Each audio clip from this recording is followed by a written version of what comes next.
Ram Ram, Hare Hare, Hare Krishna, Hare Krishna, Krishna Krishna, Hare Hare, Hare Ram, Hare Ram, Dandiya, Ram Ram, Hare Hare, Hare Krishna, Hare Krishna, Krishna Krishna, Hare Hare, Hare Ram, Hare Ram, Ram Ram, Hare Hare, Hare Krishna, Hare Krishna, Krishna Krishna, Hare Hare. Bolo Hare Ram, Hare Ram, Ram Ram, Hare Hare. Hare Krishna, Hare Krishna, Krishna Krishna, Hare Hare,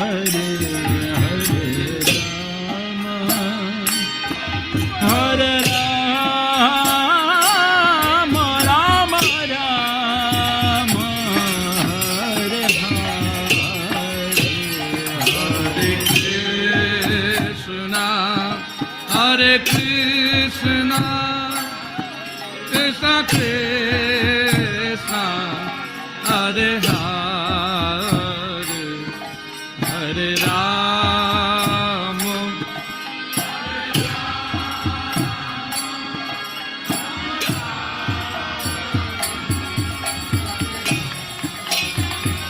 Hare Krishna, Hare Krishna, Krishna Krishna, Hare Hare, Hare Rama, Hare Rama, Rama Rama, Hare Hare, Hare Krishna,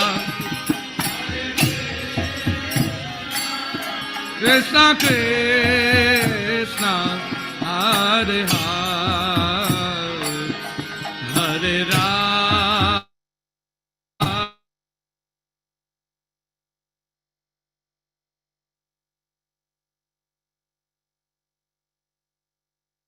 Hare Krishna, Hare Krishna, Krishna Krishna, Hare Hare,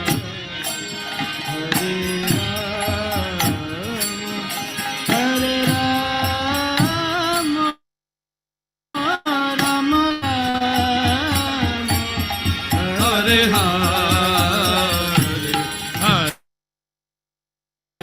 Bolo Hare Krishna, Krishna Krishna, Hare Hare, Hare Rama,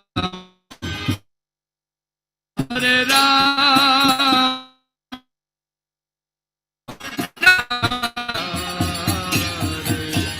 Hare Krishna,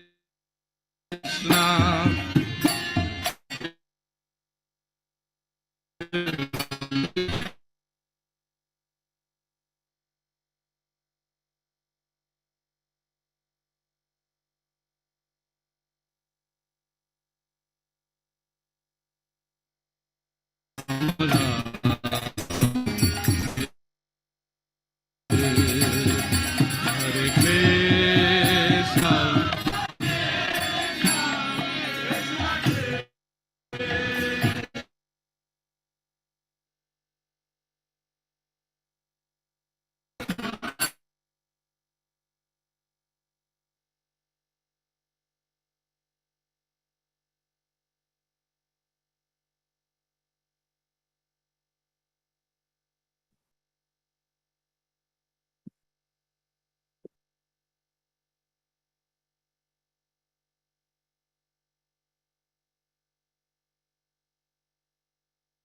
Hare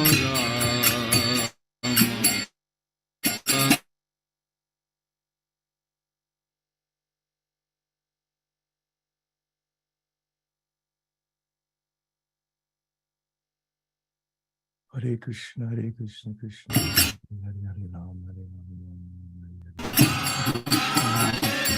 Krishna, Krishna, Hare Hare, Hare Ram, Hare Ram,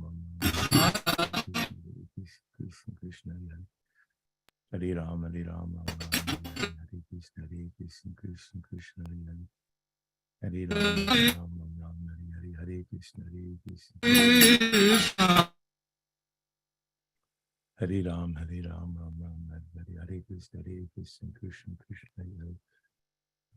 Hare Ram, Ram, Ram, Hare Hare, Hare Krishna, Krishna, Krishna, Hare Hare. Hare Ram, Ram, Ram, Hare Hare, Hare Krishna, Krishna, Krishna, Hare Hare, Hare Ram, Ram. Hare Bol Parikshit Prabhu. So many such generators. Hare Bol. Hi, Krishna devotees, we accept humble obeisances. All goes to Shri Prabhupada. Welcome to our morning Bhagavatam class. Today's class will be given by His Grace Balabrother Prabhu, and he'll be speaking on Srimad Bhagavatam, Canto 1, Chapter 13, Text 31. Krishna Prabhu, please accept humble obeisances. All glories to Shri Prabhupada. Hare Krishna, I accept my obeisance. All glories to Srila Prabhupada. And it's all yours, Prabhu. Thank you. Jai Radha Madhava Kunja Bihari. Jai Radha Madhava Kunja Bihari. Gopi Jana Vallabha Girivardhari. Gopi Jana Vallabha Girivardhari. Yasodanandana Braja Jana Ranjana. Yasodanandana Braja Jana Ranjana. Jamuna Tira Vanachari. Jamuna Tira Vanachari. Jai Radha Madhava Kunja Bihari. Jai Radha Madhava Kunja Bihari.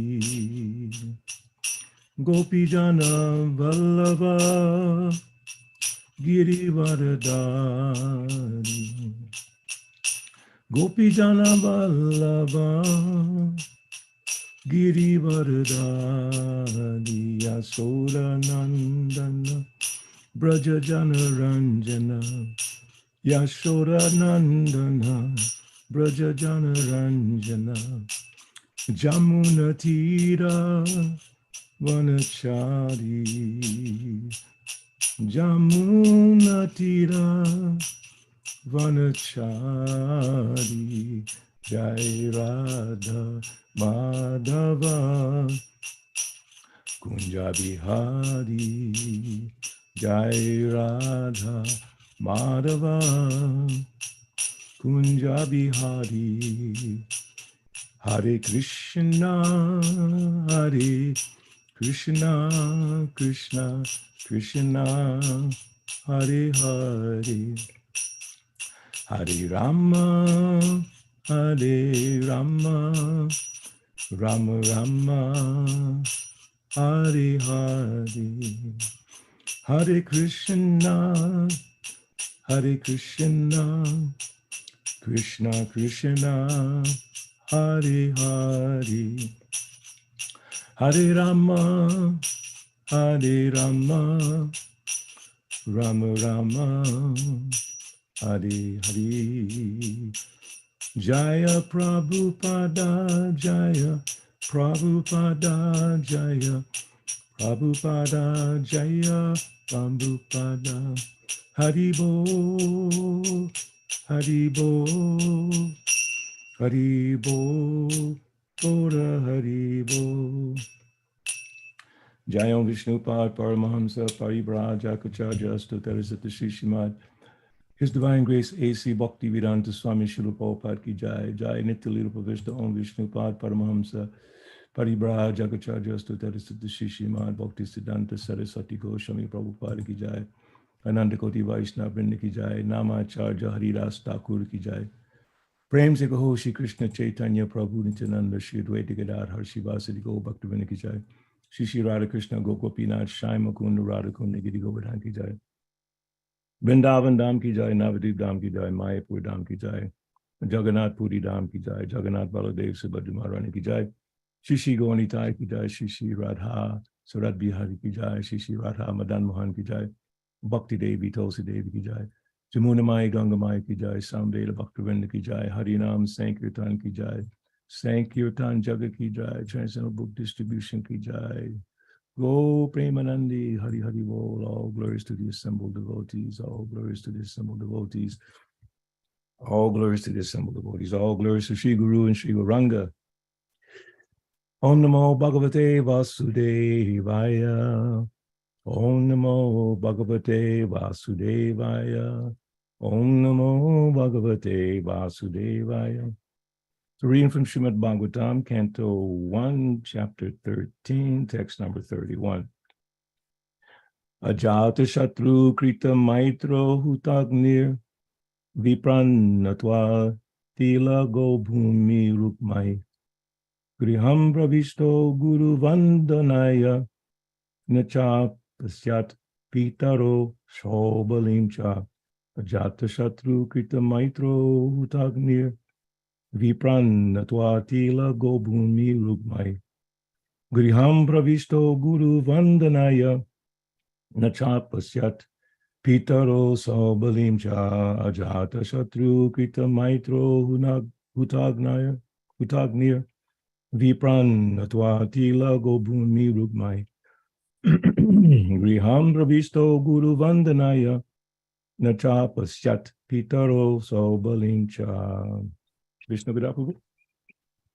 Ajata Shatru Kritamaita Hutagnir Vipranatva Go Bhumi Rukmai Griham Pravishto Guru Vandanaya Nacha Pashyat Pitaro Shaubalim Cha.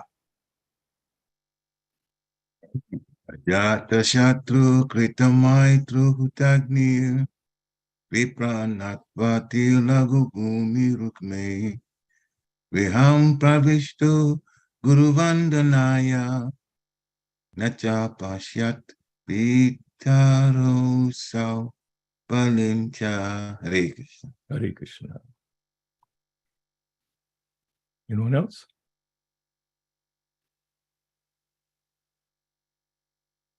Okay, word for word. Excuse me. Ajata, never born, Shatru, enemy, Krita, having performed, Maitra, worshipping the demigods, Huta Agni, and offering fuel in the fire, Vipran, the Brahmanas, Natwa, offering obeisances, Tilago Bhumi Rukmai, along with grains, cows, land, and gold, Griham, within the palace, Pravishta, having entered into Guru Vandanaya, for offering respect to the elderly members, Na, did not, Cha, also, Apasyat, see, Pitaro, his uncles, Saubalim, Gandhari, Cha, also.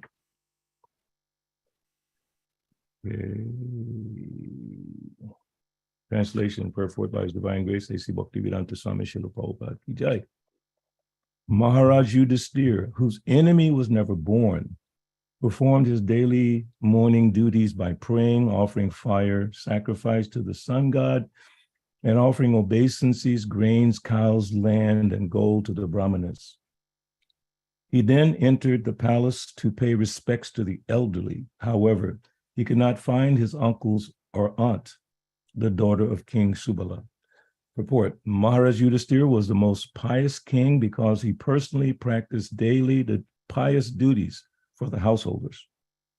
The householders are required to rise early in the morning, and after bathing, they should offer respects to the deities at home by prayers, by offering fuel in the sacred fire, by giving the brahmanas in charity land, cows, grains, gold, etc. And at last, offering to the elderly members due respects and obeisances. One who is not prepared to practice injunctions prescribed in the Shastras cannot be a good man simply by book knowledge. Modern householders are practiced to different modes of life, namely to rise late and then take bed tea without any sort of cleanliness and without any purificatory practices as mentioned above. The household children are taken to practice what the parents practice. Therefore, the whole generation glides towards hell. Nothing good can be expected from them unless they associate with sadhus. Like Dhritarashtra, the materialistic person may take lessons from a sadhu like Vidura, and thus be cleansed of the effects of modern life. Maharaj Yudhisthira, however, could not find in the palace his two uncles, namely Dhritarashtra and Vidura, along with Gandhari, the daughter of King Subala. He was anxious to see them and therefore asked Sanjaya, the private secretary of Dhritarashtra. Om Ganati Mirandisa Jananjanan Salakaya Chaksu Militam Nina Tasmai Shri Gurave Maha. Jai Shri Krishna Chaitanya Prabhu Nityananda Shri Advaita Gadadhar Shivasadi Gaur Bhaktivinoda Hare Krishna Krishna Krishna Hare Hare Hare Ram Ram Ram Hare Hare Om Vishnu Padaya Krishna Vastai Bhutale Shrimati Bhakti Vedanta Swami Tanamani Namaste Saraswati Deve Gauravani Pacharane Nirvishesha Shunyavadi Paschatya Destarane. So this is a very interesting verse. Of course, all the Bhagavatam verses, Bhagavad Gita verses, everything Prabhupada wrote is interesting. But there's a couple of points here that stick out to me. And the very first thing said in the translation, Maharaj Yudhisthira, whose enemy was never born. So it seems a little bit contradictory in the sense that we know that Maharaj Yudhisthira and his brothers and his mother were subjected to so many difficult situations, painful situations. So obviously this was brought on by their enemies. Enemy, by definition, one that is antagonistic to another, one seeking to injure, overthrow, or confound an opponent. So we know from studying Bhagavad Gita, Srimad Bhagavatam, also Mahabharata, that the Pandavas, as I said, were subjected to great trials and tribulations, so much so that during the last moments of Bhishma's life, he pointed this out. He said, Bhishma Dev said, this is from Srimad Bhagavatam, first canto, chapter 9, text number 12. Bhishma Dev said, oh, what terrible sufferings and what terrible injustices you good souls suffer for being the sons of religion personified. You did not deserve to remain alive under those tribulations, yet you were protected by the Brahmanas, God, and religion. Purport, Maharaj Yudhisthira was disturbed due to the great massacre in the Battle of Kurukshetra. Bhishma Dev could understand this, and therefore he spoke first of the terrible sufferings of Maharaj Yudhisthira. He was put into difficulty by injustice only, and the Battle of Kurukshetra was fought just to counteract this injustice. Therefore, he should not regret the great massacre. He wanted to point out particularly that they were always protected by the Brahmanas, the Lord, and religious principles. As long as they were protected by these three important items, there was no cause of disappointment. Thus, Bhishma Dev encouraged Maharaj Yudhisthira to dissipate his despondency. As long as a person is fully in cooperation with the wishes of the Lord, guided by the bona fide Brahmanas and Vaishnavas, and strictly following religious principles, one has no cause for despondency. However, however trying the circumstances of life. Bhishma Deva, as one of the authorities in the line, wanted to impress this point upon the Pandavas.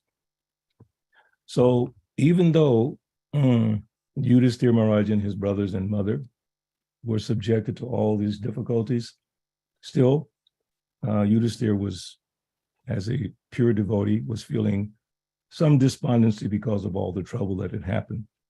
So how can it be said that he had no enemies?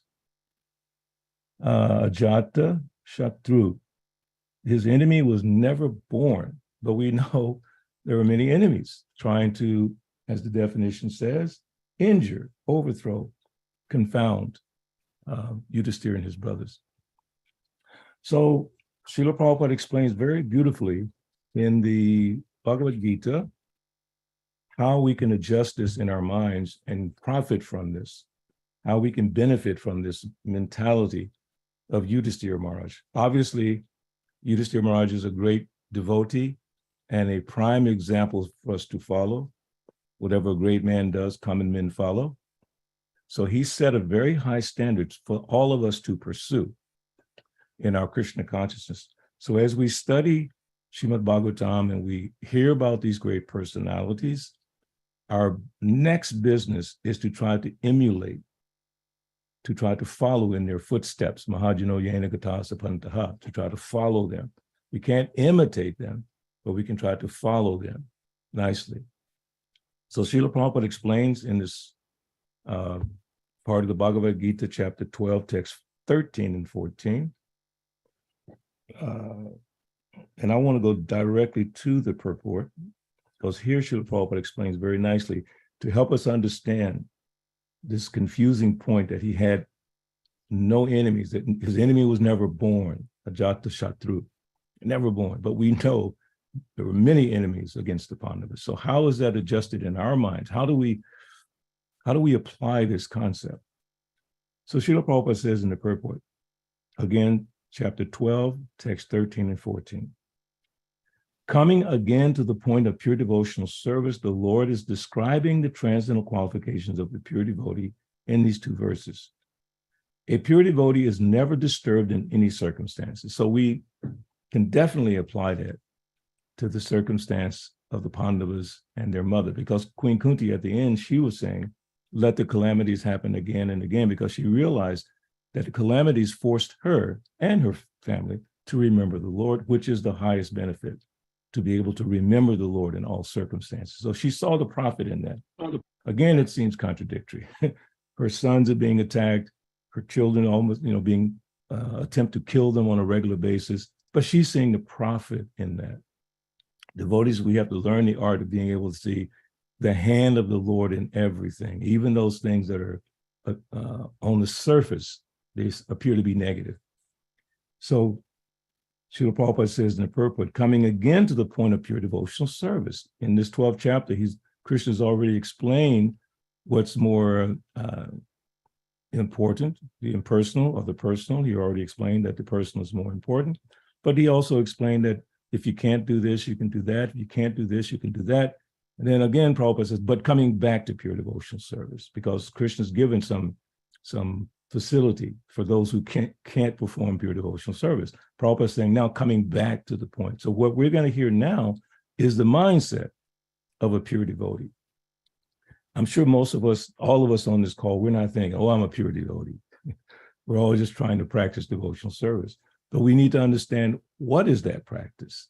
What is the mindset of a pure devotee? If you go throughout, especially in Bhagavad Gita, Srila Prabhupada would say many times, a pure devotee does like this, a pure devotee thinks like that, a pure devotee acts like this. And I would suggest that, all of us take the time to research that, maybe even write it down and look at the mindset of a pure devotee. So here he's saying, coming back to that point, pure devotee is never disturbed in any circumstances. So number one, that's the practice. The circumstances may be good, the circumstances may be bad by the mundane conception of life, but the pure devotee is not disturbed, nor is he envious of anyone. In the verse itself, 13 and 14, the very first thing is advaita sarvabhutanam. He's not envious, but is a kind friend to all living entities. So he's not envious of anyone, nor does a devotee become, now this is the part that adjusted so we can understand what it means that Yudhisthira Maharaj, his enemy was never born, but they were born. He had enemies. They were born. They came into this world. And at a certain point, they became antagonistic toward Yudhisthira and his brothers. But again, the verse says they were never born. So how is that? So it says, Srila Prabhupada explains, nor does a devotee become his enemy's enemy. That's the resolution. But that's internally within the devotee. Externally, he has enemies. We might all have enemies. I'm sure we do.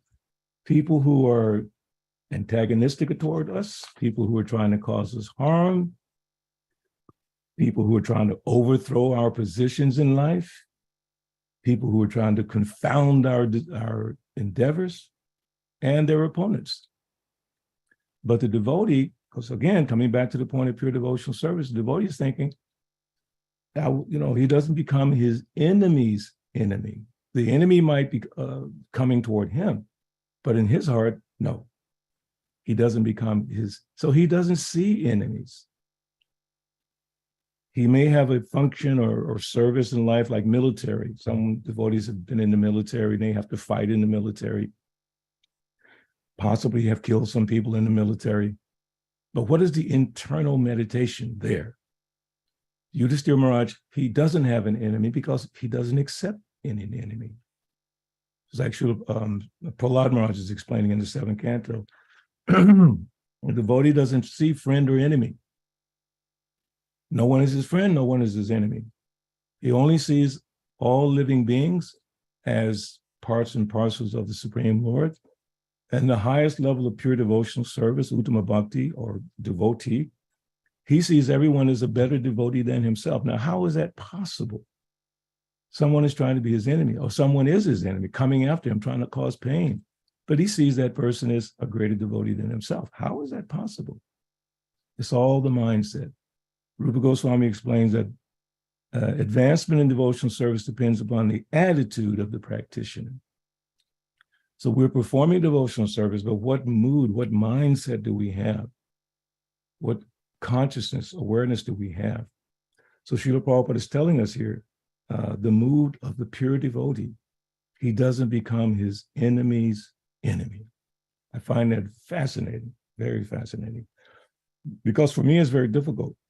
If someone is causing not necessarily physical pain, but trying to confound my efforts or stop my efforts or opposing my efforts, I can see them as an enemy. Or I can understand that this is under the control of the Supreme Lord. Bhishma Dev also explains that in this 1st canto, Srimad Bhagavatam. The devotee never forgets that everything is acting and moving by the arrangement of the Supreme. This consciousness is Krishna consciousness. Srila Prabhupada said that so nicely. This consciousness, this attitude, this mindset, that's Krishna conscious. Everything is acting and moving by the arrangement of the Supreme. So we have to really stop and think about that. This is a practice. This is our meditation. This is our yoga, bhakti yoga. But we get lost, as they say, we get lost in the weeds of life, the complexities of life. And they're always going to be there: birth, death, old age, and disease, winter, summer seasons. All those things are always there.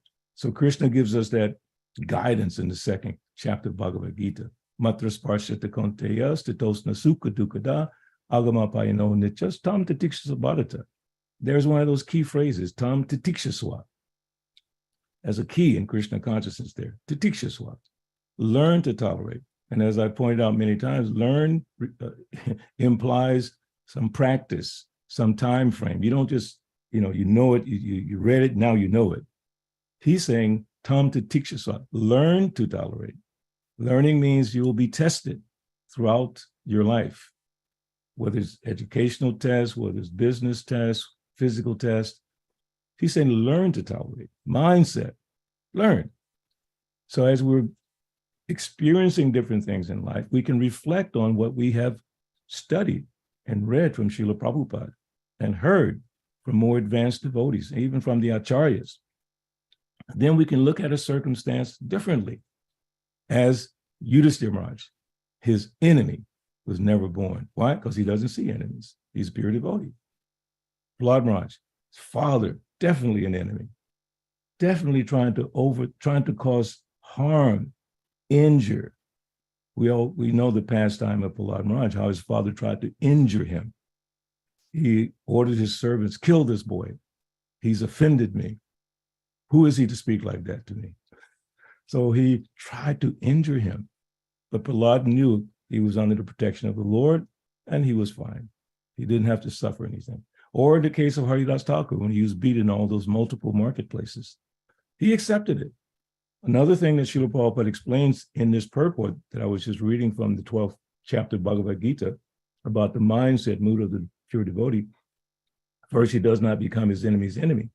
He thinks, quote, this person is acting as my enemy. Now, keep in mind, Hiranyakasipu, the people who tried to kill Haridas Thakur, Prabhupada mentioned also about Lord Jesus Christ. I heard him say that specifically in the Bhagavatam class he gave in Chicago in 1974. I heard him talk about this point. He put Jesus Christ along with Haridas Thakur in terms of the suffering of a pure devotee. So he said, this person is acting as my enemy due to my own past misdeeds. That's a hard pill to swallow. Because in most cases, I know in my circumstance, I can tell you why that person is an enemy or that person is trying to cause me some problem. I can explain it to you in great detail.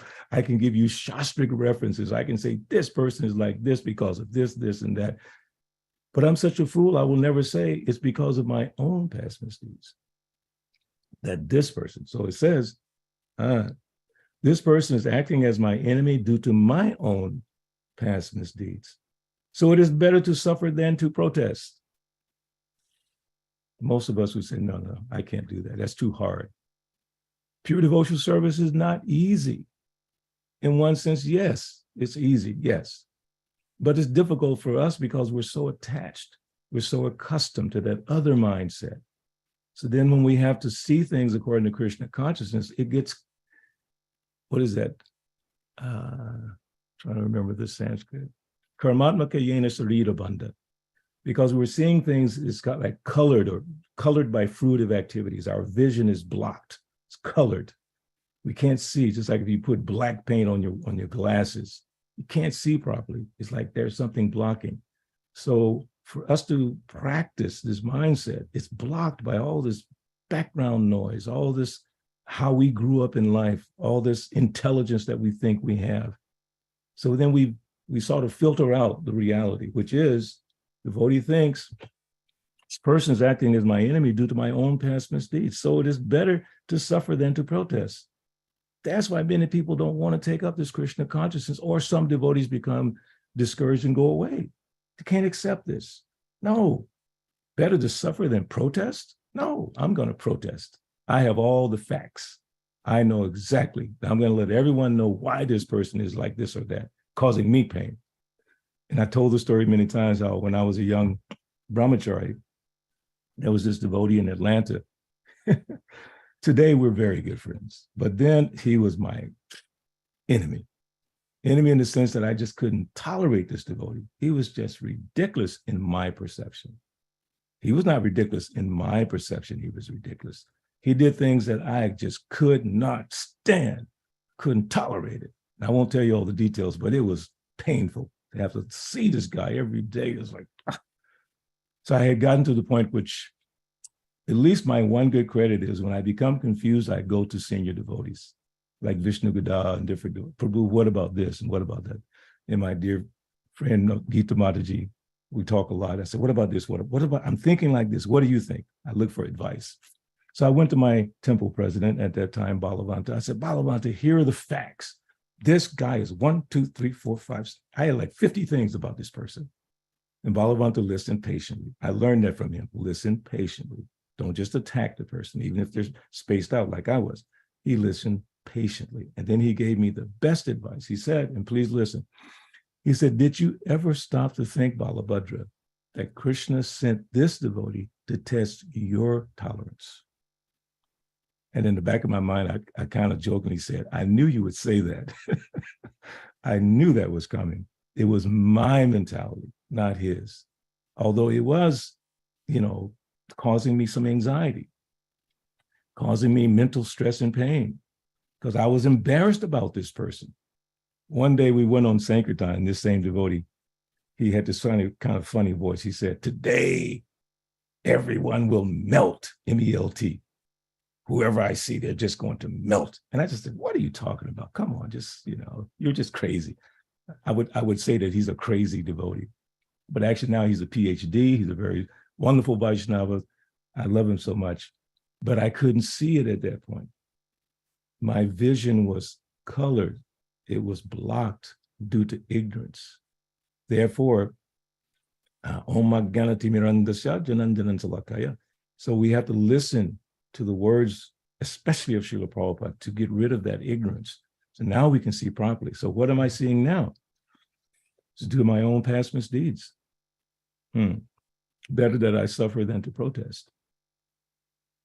So in the Srimad Bhagavatam, continuing with this purport, in the Srimad Bhagavatam 10:14-8, it is stated, Tate nukampam su samikshamano bunjana evatma kritam vipakam. Whenever a devotee is in distress or has fallen into difficulty, he thinks that it is the Lord's mercy upon him. He thinks, quote, thanks to my past misdeeds, I should suffer far, far greater than I'm suffering now. So it is by the mercy of the Supreme Lord that I'm not getting all the punishment that I am due. I am just getting a little by the mercy of the Supreme Personality of Godhead. End quote. Therefore, he is always calm, quiet, and patient, despite many distressful conditions. So, again, this initial point that Yudhisthira Maharaj, his enemy was never born, although we know there were many enemies externally. But for him, the mindset was, I don't have enemies. So that's point number one. If we can engrave that into our mind, into our thinking process, it will, as Srila Prabhupada says, we will become peaceful, because it's an agitating thing. It's a disturbing thing to have to consider someone your enemy. And in most cases, you have to think, how am I going to defend myself from my enemy? That's obvious.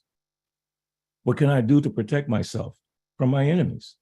And Bhagavad Gita also explains the materialistic person, demoniac person is thinking, my enemies have been killed and all the other ones will be killed. I'm perfect, I'm powerful, I'm happy. So he's thinking like that. Oh, the person who's causing me distress is now gone. But the devotee's thinking, no, that's not my enemy. That person is, in a sense, a blessing. That person who I consider to be my enemy, in reality, is a blessing. Why? Because by their antagonistic efforts towards me, it's forcing me to remember what Srila Prabhupada has said. Devotee doesn't see enemy. He doesn't become his enemy's enemy. So every one of those circumstances, the test. As I mentioned a couple of times, the Christians, they say, when God wants to send you a gift, a present, he wraps it up in a problem. It's a very interesting concept. It looks like a problem. It's wrapped up, it's like a problem. But you open it up as a gift. How is it a gift if you have the right mindset? As Rupa Goswami said, devotional service advancement depends on the attitude. How do you develop the proper attitude? Nasta praisa badresu nityam bhagavata sevaya bhagavatu tamastoke bhakti bhavati naistaki, by regular attendance in classes on Srimad Bhagavatam. Either here on Zoom or listen to Srila Prabhupada. Again, I highly recommend that even if you attend a Zoom class, you should every day, if you can, listen to Srila Prabhupada explain this philosophy. It's so beautiful and so comprehensive and so sweet. So it puts everything in perspective. So then as we do that, all these inauspicious things in the heart that are causing us to forget the essence of Krishna consciousness becomes practically destroyed, not overnight. It's not like, you hear Bhagavatam one time, everything's perfect. It is perfect just by hearing. But that process of changing the mindset consciousness takes time, takes practice. Devotional service requires practice. That's why the beginning is sadhana bhakti. That's the practice of devotional service, hearing from the bona fide sources and then applying what we've heard. So today we're hearing about Yudhisthira Maharaj and his mindset being he didn't have any enemies, although externally there were enemies. And then the next part of this purport is about performing his daily morning duties. And I always reflect on how Dhritarashtra was living with them after he had participated in what was explained by Bhishma as very painful circumstances brought on these Pandavas by Dhritarashtra and his sons. But Yudhisthira, following the Vedic tradition or system, he treated Dhritarashtra with so much love and affection. So at this point, he's coming, where are my two uncles? But this one uncle caused you so much pain. Why are you so concerned about him? He's a problem for your family. Your mother was subjected to this because of this man and his sons. But Yudhisthira is thinking, where is my dear uncle, my two uncles, Vidura and Dhritarashtra? So in that regard, I think about how the practice that he exhibited is very interesting. So it says here, in the purport that we're reading from today, the householders are required to rise early in the morning, and after bathing, they should offer respects to the deities at home by prayer. Sometimes devotees feel like, well, I can't go to the temple. Okay, fine. At home, have deities, have pictures, offer proper respect. Offer respects to the deities at home by prayers, by offering fuel in the sacred fire, by giving the brahmanas in charity, land, cows, grains, and gold, etc. And at last, offering to the elderly members due respects and obeisances. So that stands out to me in the sense that as an institution, the International Society for Krishna Consciousness, we have many, many, many, and but using this term senior devotee may seem self-serving because, quote unquote, I've been around for almost 50 years, Vishnu Gada's has been around for more than 50 years. We could say, okay, we're senior devotees, so you should all respect us. That's not what we're going to talk about. Please don't get me wrong. I'm not, promoting myself so you can serve me. No, it's a practice. It's a principle that we should all follow. And I try my best to follow that principle myself. Many times I've reached out to the older senior devotees and, try to do service. I'm so blessed to have a devotee here in Atlanta, my senior godbrother, and Charvadeshna Das, how I get the opportunity to be concerned about him because physically he's not doing so well. So I call him regularly, Prabhu, how are you? What do you need? And if he needs to go somewhere, we pick him up, different devotees pick him up, take him to different programs. He goes on Harinam with me. It's so beautiful, but it's difficult for him. So I'm thinking, I am so blessed that this person who helped to train me in devotional service, I have the distinct, I have the opportunity to serve him in the mood that's being described here, the elderly persons. Then I think about my growing up in my hometown, which is, the very moderately mid-class or lower class people. But the respect that was shown to the elders was something we can all learn from. It was amazing. I mean, we were young kids, we were rambunctious, doing all kinds of crazy things. But when it came to the elders in our community, all respect, seriously. And it was practically daily because the elders would sit on their front porches. That's why I have an affinity for porches. I don't like places with no porches. I like porches because I grew up with, so the elderly person was, in fact, right next door to me was an elderly gentleman who played the piano, and I learned a lot of things from him. And you're always inquiring from that person, getting knowledge from that person. And my other next door neighbor was also elderly. And throughout the whole community were elderly people. You know why? Because we never put them into retirement homes. Didn't even know what that meant. People stayed in their home. Why? Because there was so much love and respect that they felt wanted, appreciated, not tolerated, I heard Prabhupada say the other day, and it's so funny. He said, nobody wants to see an ugly old man. I said, that's so funny, you know. As you get older, they try to hide the old people, put them away. But am I growing up? No, no, no, no. It was like a joy to see them, hear all the stories. So in our Krishna consciousness movement, think about it. You have devotees who are over 80 years old, like Satsu Maharaj and different ones. Oh my God, the knowledge and the wisdom and the experiences that they have are amazing. Many times I speak with Haryasha Prabhu, who's a disciple of Satsu Maharaj, and he gets on the phone pretty much every day, and they do a reading, and they get to read with him and hear a few things from him. It's amazing. So within our Krishna consciousness movement, let us understand the great benefit we have with the elderly devotees, how we should reach out. As I'm saying, you know, I've been around almost 50 years, but I'm reaching out to an elderly Vaishnava and trying to see what I can do to help. There's another couple of devotees like that in our community. So I'm trying to demonstrate by my own actions what is valuable and important in Krishna consciousness, based on what we're hearing today about Yudhisthira Maharaj and his relationship with Dhritarashtra, who caused him great difficulty. But by following Vedic standard, he did everything properly to show respect. So we should all practice that in our Krishna consciousness movement. Having elderly senior devotees is an opportunity to practice what we're reading about today. It's real. So if you can do it, please try your best to serve the senior Vaishnavas, take advantage of their association. This is described as a daily practice. And if I had time, I'd read to you from the Krishna book, because Krishna did the same thing. It's almost the same thing as his purport. He showed respect to the elderly members of the community. It says, very quickly, one's forefathers may have to take a body on another planet, but by performance of this Tarpana system, they become very happy wherever they may be. It is the duty of the householder to make his family members happy.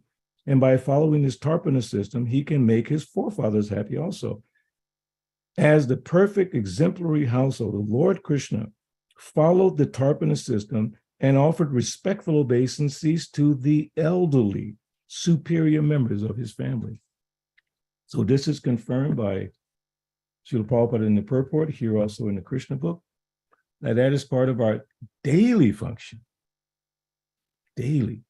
And I was thinking about also, we have something that called Vaishnava's Care, which is a beautiful program to help take care of devotees, especially end-of-life care. But in reality, there should be Vaishnava care throughout our life. And then when one becomes an elderly devotee, there should be that care, that love. It's not a question of giving something physically. It's a question of concern. Just, Hare Krishna Prabhu, how are you?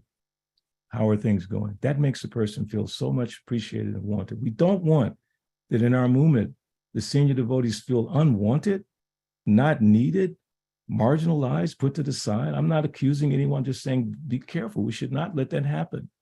Senior devotees should feel so welcomed by the next generation, so loved. You don't have to give anything necessarily, just appreciation, just love. Hare Krishna Prabhu. There are certain devotees who are so special when it comes to that reciprocation with quote unquote older devotees, who go out of their way to just smile at you. It makes you feel so welcome. Hare Krishna Prabhu, good to see you. I haven't seen you in a long time. Haribol, like that. So first point again, Yudhisthira Maharaj did not have an enemy because he didn't see anyone as enemy, although there were many enemies coming after him. He didn't see it. And second point is showing proper respect daily functions of the household. And one of them is to show respect to the elderly members of the community. So I'll stop there. Hopefully we have a few minutes for discussion if anyone has a point they'd like to share. Thank you so much, Balabhadra Prabhu. Thank Please you. accept my humble obeisances, August of Prabhupada. I was afraid I wouldn't see you today. There you are. I had to, I have service with Chandramani Swami at 7 o'clock. So I tried to, end it quick so I can come jump in. So I was able to end it by 8:10 and jump right back in over here. Oh, we're so happy to see you always. I'm so happy. I was concerned that I would miss a good chunk of it. Yes, Vishagada Prabhu, please go ahead, Prabhu. Hare Krishna Balabhadra Hare Prabhu. Krishna Vishnu Guru Prabhu. So my face goes Prabhupada. Haribol. So you heard about how Yudhishthira Maharaj didn't see anyone as his enemy, which is how you explained he's a Jata Shatru. But at the same time, he fought in the battle of Kurukshetra. So a devotee, it says it's better to tolerate than to protest. So what about that? That's really the essence of it. Now, how did that happen? What was his mentality when he was? What was his mentality? Is he? I mean, depending on the version of the Mahabharata you accept, he was fighting in that battle too, not Yes, just sitting on the sidelines. Yeah, along with Arjuna, everyone's fighting. So Krishna's telling Arjuna, fight, do your duty, and remember me. So then the point you made about what was the mentality. So he did his duty as a Kshatriya. He was expected to fight. And when Arjuna expressed his hesitancy to fight, Krishna didn't accept that. How have these impurities come upon you? They're not befitting one who knows the values of life. So because Yudhishthira is a Kshatriya, Arjuna's a Kshatriya, they're all Kshatriyas, but they're devotees. So a devotee who has such a responsibility can't shirk his responsibility on the pretense of being a devotee. You've accepted this responsibility. Now you have to do it, but do it and think of me. So I would say, from my limited perspective, is that he fought very vigorously, because you can't fight without, vigor and enthusiasm and, a certain amount of anger. But at the same time, he was able to think of Krishna because he's a pure devotee. So I would see it from that perspective. So I was also thinking, there's a difference between enemy and combatant and an adversary. I had to look it up to make sure. So an adversary, one that contends with, opposes, or resists an enemy or opponent. Then a combatant is one that is engaged in or ready to engage in combat. So that the enemy part, the enemy is a very heavy word, because that's like trying to cause pain, trying to just cause suffering like that. In terms of combatants, for instance, like in the sports field, you have people who box, you have people who do martial arts, and now they have this MMA, mixed martial arts, and they're just beating the heck out of each other. At the end, they hug and embrace, and sometimes they kiss each other on the head because they're combatants. They're not really enemies, but they're fighting.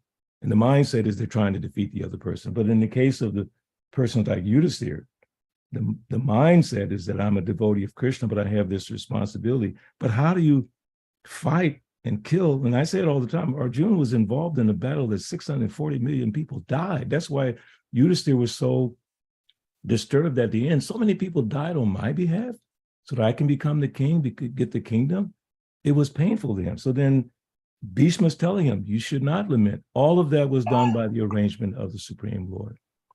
So the mindset, which I feel is the most important aspect, is that always, can I remember Krishna while as a Kshatriya killing someone? The answer is yes. That's the answer.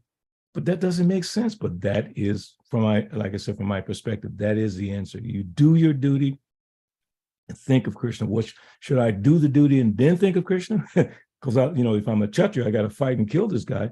So I need to put my Krishna on the side so I can kill this guy. No. Krishna says, Satatam Kirtiyan, always think of me. Manmanad Bhavamad Bhakta, always think of me. When? Every moment. Even when you're engaged in an activity which is quote unquote negative, questionable, like if you go into work in the mundane environment and you're having to do whatever it is you do, can you do that and think of Krishna? Answer is yes. So at least from what I understand, the answer is yes on that. So from that, from your answer, thank you. From your answer, it would be that Yudhishthira Maharaj also heard the Bhagavad Gita? On the battlefield, you mean, right? Yes.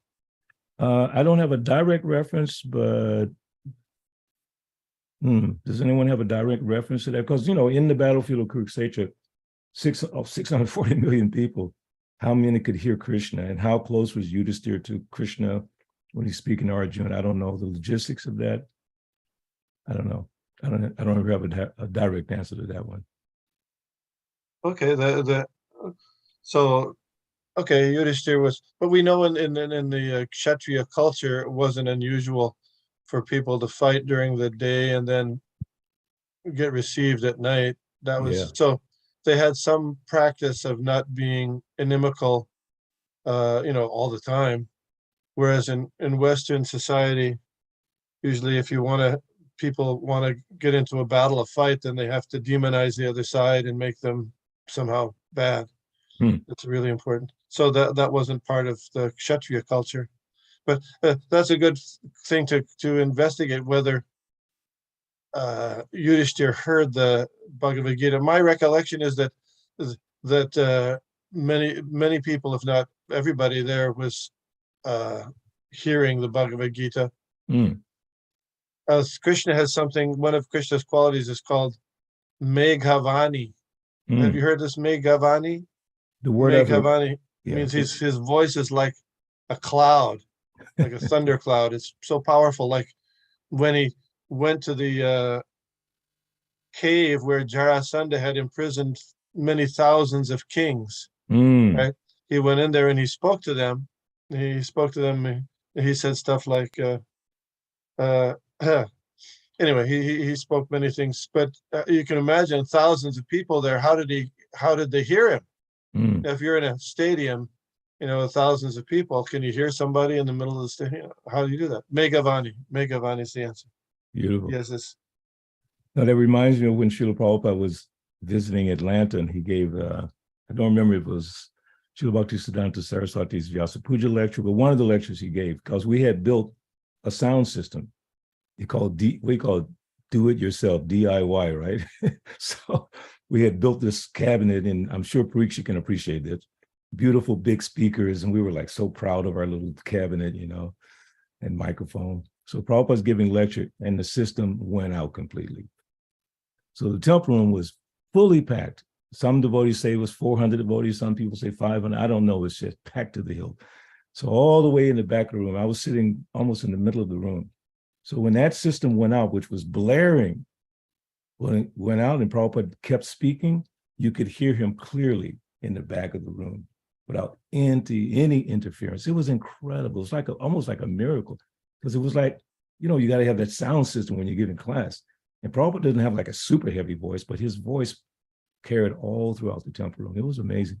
So we can imagine that, yes, that pretty much everyone on the battlefield could hear that booming voice of Krishna. So again, here's something else in the lecture this morning Srila Prabhupada gave about the enemy. It's so interesting.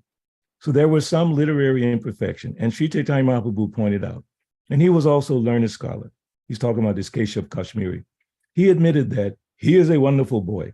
So therefore it is said that you make your enemy a learned man, but don't make your friend a fool and rascal. Because an enemy, even though he is enemy, if he is learned, he will not make injustice. That he cannot. Any learned scholar cannot make any injustice. So he admitted his defeat. I thought that was such an interesting concept. Make your enemy a learned person so there won't be injustice, even though there's fighting. As Vishnu Gada pointed out, at the end of the day, the learned Kshatriyas would sit together and enjoy prasadam or food and then talk about the day's activities. That's a learned man. It doesn't carry that anger or whatever misunderstanding with them. Very interesting point. Another question. Yes, question. Yeah, please.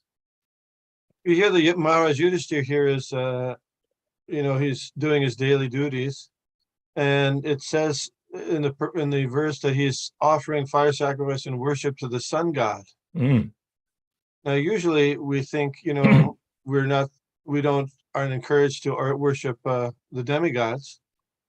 And in fact, Lord Krishna did a whole pastime in Govardhan Leela to stop his devotees from worshiping, demigods like Indra. So how is it that Maharaj Yudhishthira, we're saying, is this pure devotee, but he's offering fire sacrifice or offering, worship to the sun god? Yeah, Srila Prabhupada, I heard him the other day talking about our Gayatri mantra. Om Bhurbhuva Swata Savitur Varenyam Bhargo Devasi. So he said the entire mantra. So offering that to the God of the sun or sun God, or not really Vivaswan per se, but to the Lord who's present in the sun. Excuse me. So there's one aspect of worship of the sun, which we do in our Gayatri mantra. But to the other demigods, we don't do any particular worship. But for householders, because it's not specifically distinguishing pure devotee householders per se, although in the verse, Yudhisthira Maharaj did it, and also Krishna himself did it. When I read from the Krishna book, that's actually chapter 70 in the Krishna book. So these are practices of the bona fide householders. But as you pointed out, Vishnukada, we don't do those things in our Krishna consciousness movement. Srila Prabhupada never instructed us to do demigod worship in the morning, or even fire sacrifice every morning. These are all being described here, but not necessarily given to us as practices by Srila Prabhupada. So there are many things in the Vedic culture, and many times devotees have extracted things from the Vedic culture as they become exposed to various literatures and they hear different things, and they try to institute certain things within the Krishna consciousness movement, even as far back as when devotees wanted to worship Ganesh, and Prabhupada commented on that, the worship of Shalagram Shila, because they had seen it, and it's a wonderful thing in our culture. They want to introduce that. Many things that we wanted to introduce as we saw them or as we became aware of them. And Prabhupada would correct, or he would allow certain things to happen. So my point here is that before we take up any of these things that we read about, sacrifice like this, praying like that, particular morning duties, we have a morning program given to us by Srila Prabhupada. Rise early, chant 16 rounds, attend morning program, especially if you're able to at the temple, otherwise do some service at home. So we don't just like a smorgasbord, pick and choose what we want to do. If we feel that there's something we'd like to add to our daily sadhana, then we consult. If your spiritual master is available, consult there. If not, consult with other senior Vaishnavas before introducing any of the things that we read about. So that's how I see it like that. In other words, it's all here. It's all Vedic culture, but we can't do everything that we read without the blessings of the spiritual master. So that's how I would respond to that. Yeah, and along with what you said about the Gayatri mantra. So in the 5th canto, when Bharat Maharaj is doing his devotional service, he leaves the kingdom and he goes to the forest. And at that time, he's worshiping the sun. And Srila Prabhupada mentions in the purport that the worship of the sun, he wasn't worshiping Vivaswan, but actually there's an expansion of Lord Narayan that's situated on a lotus flower in the sun that he's giving respect to. It's Surya Narayan, right? Surya Narayan, yeah. So that's the object of our prayers in the Gayatri mantra, and I'm assuming it's also here, although it's not directly said. Yeah, very good point. Really nice question. I was really enjoying the discussion between two senior prophet disciples, and it's interesting as you both were discussing. I was just sitting back and enjoying it, and I don't want to say a word. I just want to hear on and on and on. So beautiful, because we also learn from all these beautiful discussions. As like actually what was coming to my mind, of course I wasn't there, but I was imagining, when Parikshit Maharaj was approached and with the assembly of the sages, and we were just watching. So I felt like I was in that arena watching, hearing you and Vishnukada Prabhu discussing so nicely. And we're just watching. So thank you for having us relish a little bit of that sweetness, Prabhu. It was really, really sweet. Would like to ask devotees, any other questions that you have, any clarification that you want, please do put a post on the chat, or I can definitely read the question now to you. Prabhu, there was one question, there was one sentence that Srila Prabhupada said, was really something that that I would like if you could shed some light or clarify, Prabhu. Where Srila Prabhupada said, one who is not prepared to practice injunctions prescribed in the Shastra cannot be a good man simply by book knowledge. And so what's coming to my mind, Prabhu, is the Jnana and the Vigyan. Yes. Right. And and I was remembering a class that I heard by Radhika Raman Prabhu 3-4 years ago about how it's so important, not he didn't use the word important, but because the world is changing, times are changing, it's important we should try to change with the changing times without changing the principles of Srila Prabhupada's teachings. And then he was talking about the importance of Vigyan, what we learn, but but sometimes we get caught up in the book knowledge and we just go blah, blah, blah, blah, parroting, but we are not able to really go deep within ourselves, I think is the key word in terms of self-awareness, self-reflection. So how important, Prabhu, how can we really develop? I think it's the question is, because sometimes people don't know or they are afraid. Yeah. So they just parrot it, right? So how can we really develop the need or the importance of really checking ourselves first before cleaning someone else's house? My dad would always tell me, clean your house before you clean your neighbor's house, you know? So how can we really sincerely, Prabhu, really work on that? Yeah, that's a critically important observation and point. One who is not prepared to practice injunctions prescribed in the Shastras cannot be a good man simply by book knowledge. So devotees may, when reading that, attribute that to people outside of Krishna consciousness. That's number one. For me, that's first process. They're thinking Prabhupada's talking about someone else. Because we're reading Prabhupada's books, book knowledge, right? We're reading Prabhupada's books. So from what I detect in your question, even if we're reading Prabhupada's books, right, we're not practicing these things that we're reading about. Prabhupada himself complained about that. He would say, aren't you reading my books? Why are you thinking like this? Why are you asking this kind of question? Why are you doing like this, like that? Don't you read my books? So in one sense, we're reading the books. But as you pointed out, which is something I hold dear to, Bhagavad Gita, 18th chapter, I forget the total verse, but Jnana Vijnana Astikam. Samodhamastapal Salcham, Shantirajavameva Cha, Jnana Vijnana Astikam, Brahma Karma Sabhavajam. So this is the work of the Brahmana, getting knowledge, and then applying the knowledge.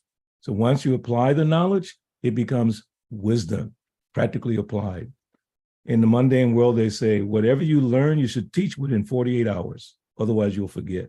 In other words, practice it, put it out there, start doing it, see how it works. A lot of times when I'm studying different things online, like music or whatever, like say particular guitar, and the guy will say something like, pick up your guitar, okay? You're not gonna learn until you do it. Now follow me and do it for 2 weeks or 3 weeks or 1 month. One guy said, do it for 6 months, just one exercise, then you'll get it. So in Krishna consciousness, if we don't apply what we read, so that's in essence what Prabhupada is saying, one who is not prepared to practice injunctions prescribed in Shastras, of course, validated by the Guru Shastra Sadhu system, cannot be a good man simply by book knowledge. Is he talking about us? I would say yes. Talking about everyone. You can apply this in the mundane field, or you can apply it in Krishna consciousness. Do not extract this and say Prabhupada's talking about someone else. He's trying to guide us. He's saying, don't just read the books and not apply. And again, back to that point about the senior members of our movement, I've heard and seen some things that I'm really confused about in regards to how devotees are treating senior Vaishnavas, how they talk about them, how they try to validate it by saying this person went like this, and that. Of course, okay, fine. I don't see any devotee in the history of ISKCON who has done anything close to what Dhritarashtra and his sons did to the Pandavas. Not even close. I mean, you can point out any devotee in the history of the movement, don't come close to the suffering and the pain. That's why Bhishma said, you don't deserve to suffer like this. So in the midst of all that, Yudhisthira is still showing proper respect to Dhritarashtra. And within our movement, we have whatever, I'm not saying everyone, but to some degree, many of the senior Prabhupada disciples are just cast away, like they just don't exist. Or I've heard it said, one day they'll all be dead, so it doesn't matter anyway. I mean, it's painful. There's someone to think like that. You're not practicing what Srila Prabhupada has described if your mindset is like that toward devotees. There's just no way. And for me to have a mindset toward another devotee, which is not a good mindset, I'm also not practicing. So we have to practice what they say in Christianity, right? Practice what you preach. So whatever we're speaking philosophically, so beautifully, with so much Sanskrit and so many verses, so many stories, we need to put all that to practice, simple practice. And that practice is being described. As Vishnu pointed out, we don't do worship of the sun, but we do worship Surya Narayan within the sun. He's the source of all that beautiful sunlight. So we don't do everything that we read. We make sure to confirm if anything is outside of the standard sadhana bhakti practice that Srila Prabhupada has approved, and you can confirm that with many senior devotees, Prabhupada approved this, and that. Anything outside the scope of that, you should confirm with more experienced devotees. How should I apply this principle in my life? How should I interact with devotees like this or that? So in that way, it's no longer just book knowledge. It becomes realized knowledge by practice and by the process of confirmation. Again, I emphasize the confirmation part more so, because if you start practicing something that you read and you didn't get it confirmed that that's something that Prabhupada approved, it becomes a disturbance. And we've seen that over the years in Krishna consciousness. Devotees introducing things that become a disturbance to the rest of the devotees. So we have to be very, very careful. Thank you so much, Prabhu. Thank you for thank you for the wonderful answer, because as you were speaking, I was definitely reminded by Bhaktitirtha Swami, how he would always talk about the importance of Vigyan and really walking our talk and not just talking and then not walking it like a parrot. So thank you for addressing that. Any other questions from devotees? Any thoughts, any clarification? Please do unmute yourself before we end this class. And it's nice to see more devotees joining the classes. Just got to get a couple of more too.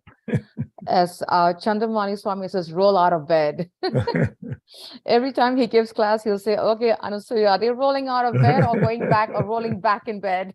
And I love when he says that. Yeah, it's too bad we don't have the bucket system anymore, right? Yeah. We're going to hit him with a bucket of water. Or even, and when I was in Gitarangi, it was the conch shell Yeah, method. I was going to say the same thing in Atlanta. Yeah, the conch shell. The bucket water, the conch shell method. That would have jumped us out of bed really fast, like a rude awakening. Thank you so much for a wonderful class, Praveen. Thank you to all the devotees for joining us. Vancha kapdubhyascha, kripasundavevacha, patitanam pavanebhyo, vaishnavebhyo namo namaha. Srila Prabhupada ki jai. Thank you, Prabhu. We really miss the association. We wait for your class once a month. It's like once a month, it feels like one eon. So we really, really, really value your classes, Prabhu. Thank you so much. Thank you. Hare Krishna. Hare Krishna. Hare Bol. Thank you, everyone. Hare Krishna. Hare Bol. Hare Bol, Hare everyone. Krishna. Hare Krishna. Have some nice prasadam for Thanksgiving. Yes, we are actually having a small gathering for at our temple Thanksgiving program, Prabhu. And there will be mac and cheese. I just want to rub it in because I love mac and cheese prasadam. Hopefully next time you come, we'll make mac and cheese for you, Prabhu. Thank you. Thank you. Haribol. Oh, one thing is we're having a kirtan mela at the Philadelphia Temple. I'm coming there on the 5th. On December? So we're having a mela on the 11th, which is Srila Bhaktisiddhanta's disappearance day. Okay. So we're having a 6-hour kirtan starting at 10 on that day. So are you hinting that you can come up to Harrisburg, Prabhu? I won't, because I'm leaving right now. I've got to book you 6 months ahead,